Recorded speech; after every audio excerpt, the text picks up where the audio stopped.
how's it going, everyone? So, obviously, the big headline, the big news this past weekend was CM Punk's firing, his release, and his termination from All Elite Wrestling. So, I thought it was only right I go ahead and I go back through all his matches in AEW, rank them the best, worst, solid, and etc.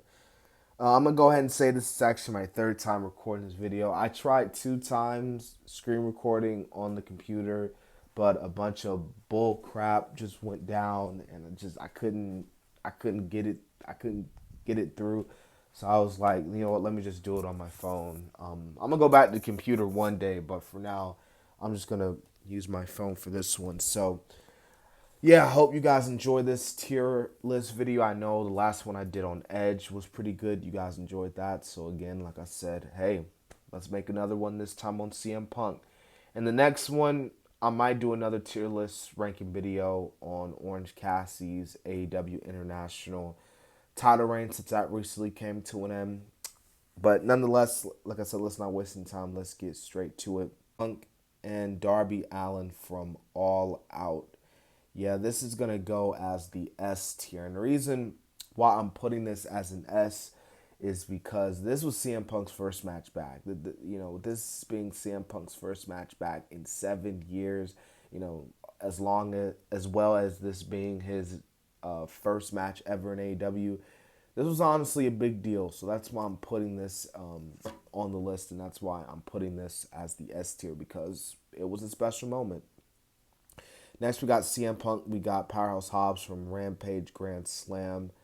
I'm gonna put this as a B. I thought the match was good. It doesn't really get that much talk, but I know me personally. I thought the match was good, and Powerhouse Hobbs, he was able to get himself over, even though he lost the match. He looked good in the match despite losing. So next on the list, we got CM Punk. We got Matt Sydal. I'm gonna go ahead. I'm gonna put this as a C. Uh, I believe this match here was being built as like their first match ever, or their first match in like 10 years or something. But nonetheless, this was solid at best. It didn't really get Matt Sydal over in the long run, but for a match standpoint, the match was solid at best. Next, we got Daniel Garcia and Puck on Rampage. This is gonna piss some people off, but I'm putting this as a solid. Like it wasn't bad. Like I think Garcia was working over Punk's leg in this match, and I thought he did a solid job there. But that was pretty much just how I felt about the match. I just thought that the match was just solid at best, and Garcia obviously, I mean, he looked good despite losing, but there's really nothing more I can say about it. So Bobby Fish versus CM Punk. Oh man,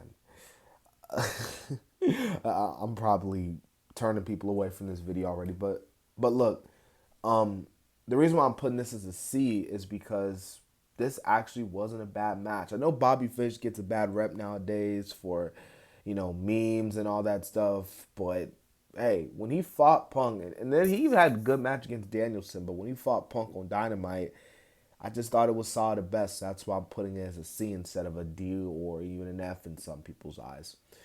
But like I said before, because I recorded this video before, but we're getting into the good stuff. CM Punk and Eddie Kingston from Full Gear. I'm putting this as a name, man. Everybody and their mama can agree that CM Punk and Eddie Kingston was fire. And what's crazy, this was just a one-off feud, and it sucks that CM Punk is not with AEW anymore, because again, like it really, really, really would have felt awesome just running back with CM Punk and Eddie Kingston. Like again, I know people love MJF and Punk, but if you haven't seen that promo from CM Punk and Eddie Kingston on Rampage, go check it out. Really good stuff.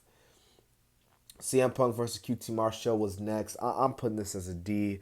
I wasn't, I ain't gonna lie. Punk, this was the same, literally the same event, the same episode where Max and Punk had their big, highly anticipated, long awaited promo.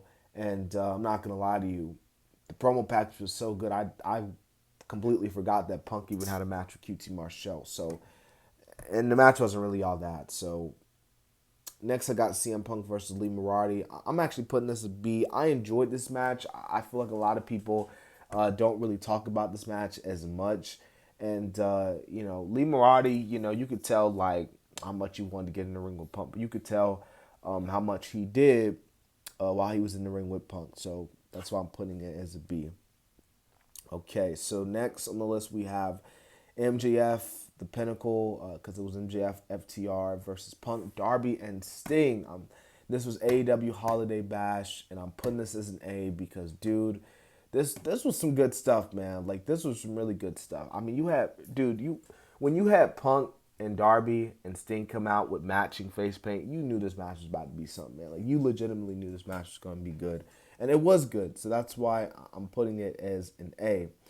CM Punk versus Wardlow was next. I'm putting this as a D because this was a one-sided beatdown, dude. Like, you had freaking Punk get his butt kicked by Wardlow a majority of the match, and then Wardlow was going for his powerbomb symphony, and then CM Punk just rolls him up 1, 2, 3, and that's it.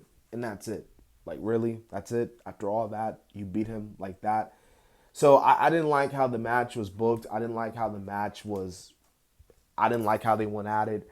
And honestly, like, it just really ruined it for me. So that's why, I put it as a D. And it's crazy I'm saying that about a Wardlow match, considering where Wardlow is at now. Because Wardlow is just in AEW, man, hasn't been looking good, man. Hasn't been looking good.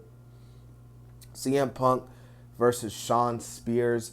I'm also putting this a D. Dude, this match lasted for, I know people are going to be like, dude, it lasted for like 12 seconds. You can't even get it a rating. But I ain't gonna lie, I'm not a big Shawn Spears fan. Like, even when he was in WWE and he was doing that 10-10-10 bullshit, I thought that was cringe as well. So again, the match was just Punk hitting him with a GTS, and that was it. So, but now we got CM Punk and MJF. Oh my goodness. I'm putting this as an A. I was about to put this as an S, but I'm putting this as an A, man. This was freaking incredible. I believe they were in Chicago for this one.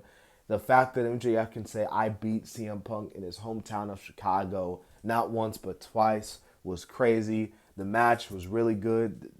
First time that Punk has hit the Pepsi, y'all know that the pedigree off the top rope. Y'all know what I'm talking about. But the fact that he hit that move the first time in years, that was a big deal. And the match, again, was just incredible. So that's why I'm putting it as an A.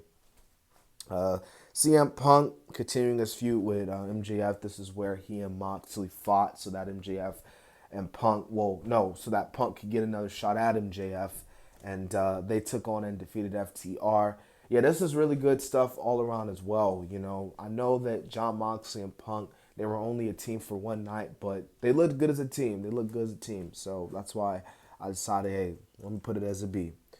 All right, CM Punk and MJF in the dog collar match. This is going as an S, man, because, dude, this was not only the best match, in my opinion, of AEW of 2022, but this was I think this was CM Punk's best match ever in AEW. And honestly, to this day, this is still one of MJF's best match in AEW. So, like, this was all around just amazing stuff.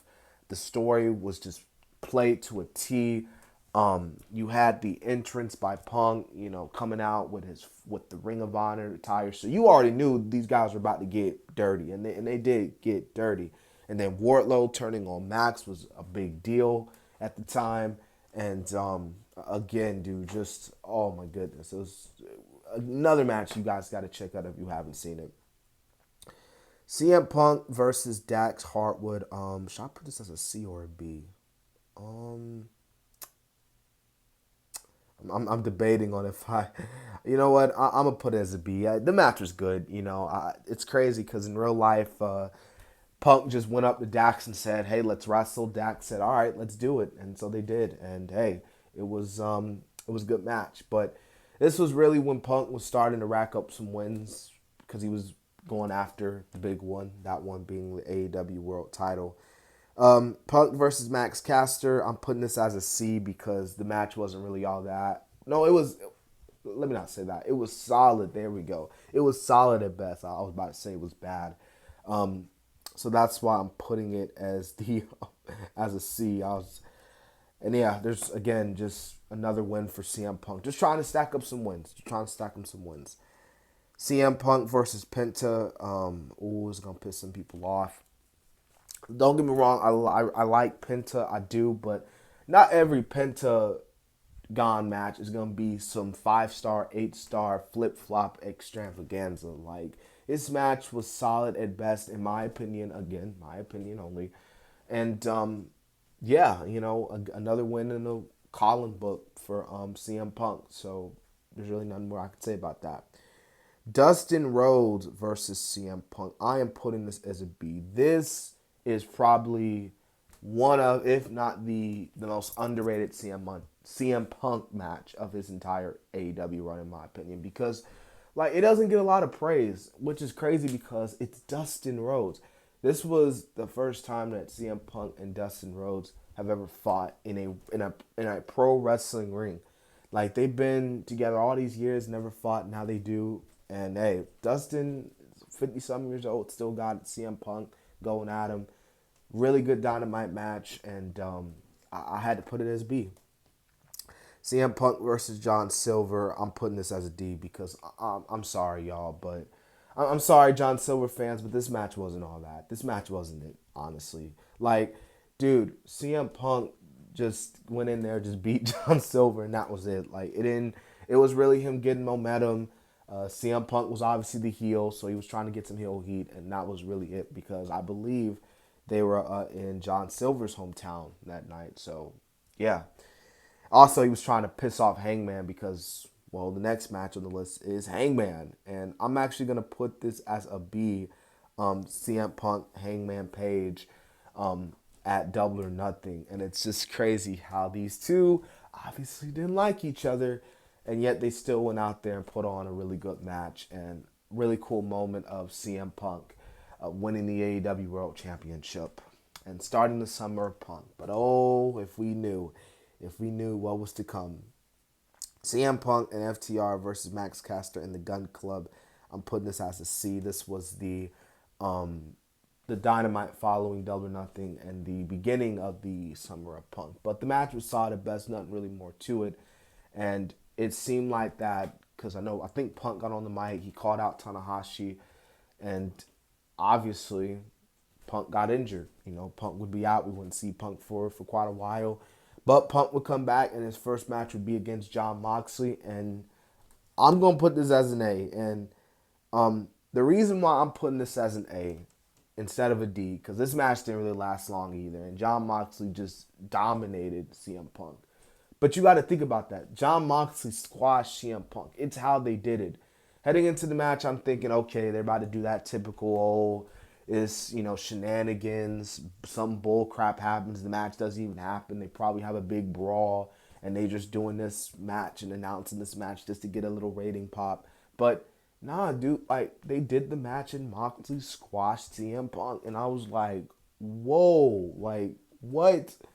Like I know John said in the post interview like that was supposed to happen, but I'm like, dude, no, the hell it wasn't. So that was crazy. That was honestly crazy. But CM Punk and Jon Moxley, they would have a real match at All Out, the rematch, and I'm gonna put this as a B. This was good. This was a good main event. I know that why I don't know, but I personally feel like this match does get overshadowed because of the fact that the media scrum, the brawl out, that was the main talking point. But this was a really, really good match, man, between Jon Moxley and CM Punk. Like, those guys, and they had, some good matches, when they in WWE together as well. So I think Moxley and Punk always had that chemistry with each other. But Punk was out with an injury for 8 months, torn tricep, torn straight off the bone. Comes back. This is his first match back on the debut episode of Collision. I'm going to put this as a B. This was FTR and Punk versus the Bullet Club Gold and Samoa Joe. So, nice little TV match and nice little return for CM Punk. This was like an 8-man tag. I'm going to I'm gonna put this as a. Should I put this as a C or a B? Yeah, I'll put this as a C. It was all right. This was the Bullet Club Gold versus FTR, Ricky Starks, and CM Punk, but there's really nothing more to it, honestly. CM Punk took on Kojima from Japan. I'm gonna put this as a C. This took place at the Forbidden Door show. Honestly, I felt like overall this was just a way to say, "Hey guys, CM Punk, he's here in Canada," which didn't work for Punk because he got booed in Canada, which was kind of funny. But and it was kind of funny as well because like Punk, Bret Hart, who's loved in Canada, that's CM Punk's like hero, and yep, Punk got booed in Canada. Anyways, solid match, not more to it. CM Punk, oh man, this is gonna piss some people off.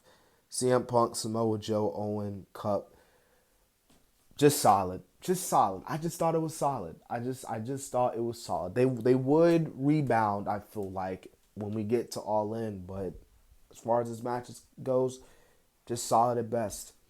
All right, now we got CM Punk versus Ricky Starks and Owen, and this match, and the reason. No, you know what? Let me change it to B, because it was a little long. It was a good match, but it was just a little bit long, and that's kind of the norm with CM Punk and his matches on AEW Collision. Like a majority of them are really long, but I still enjoyed this match. It was still good.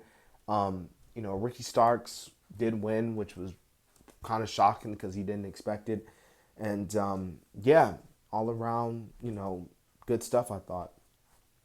And I think this match was even a little slightly better. This was Punk. This was Ricky Starks. This was for the Real World Championship. And again, like, seeing Ricky the Dragon out there, who looks good for being 70-something years old. Like, this was all around a really good TV match, man. Like, really good stuff.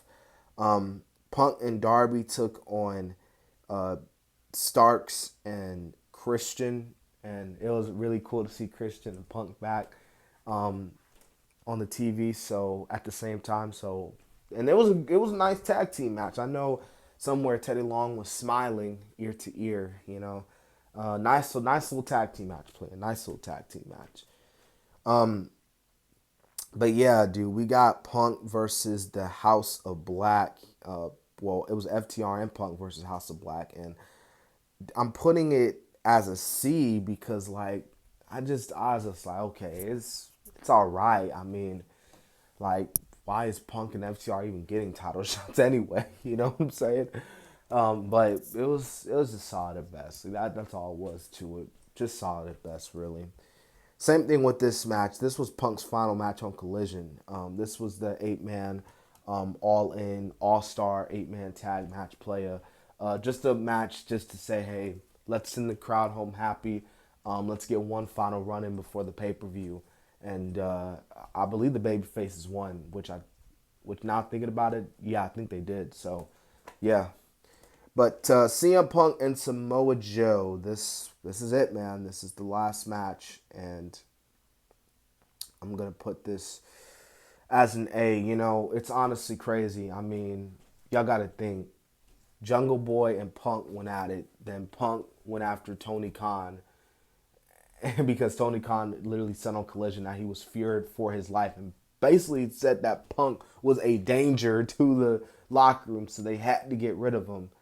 But the fact all that shit happened, and yet Punk and Joe, who was also involved apparently he broke up the fight, but the fact that these two were able to go out there and still put on a good match, it was a good match.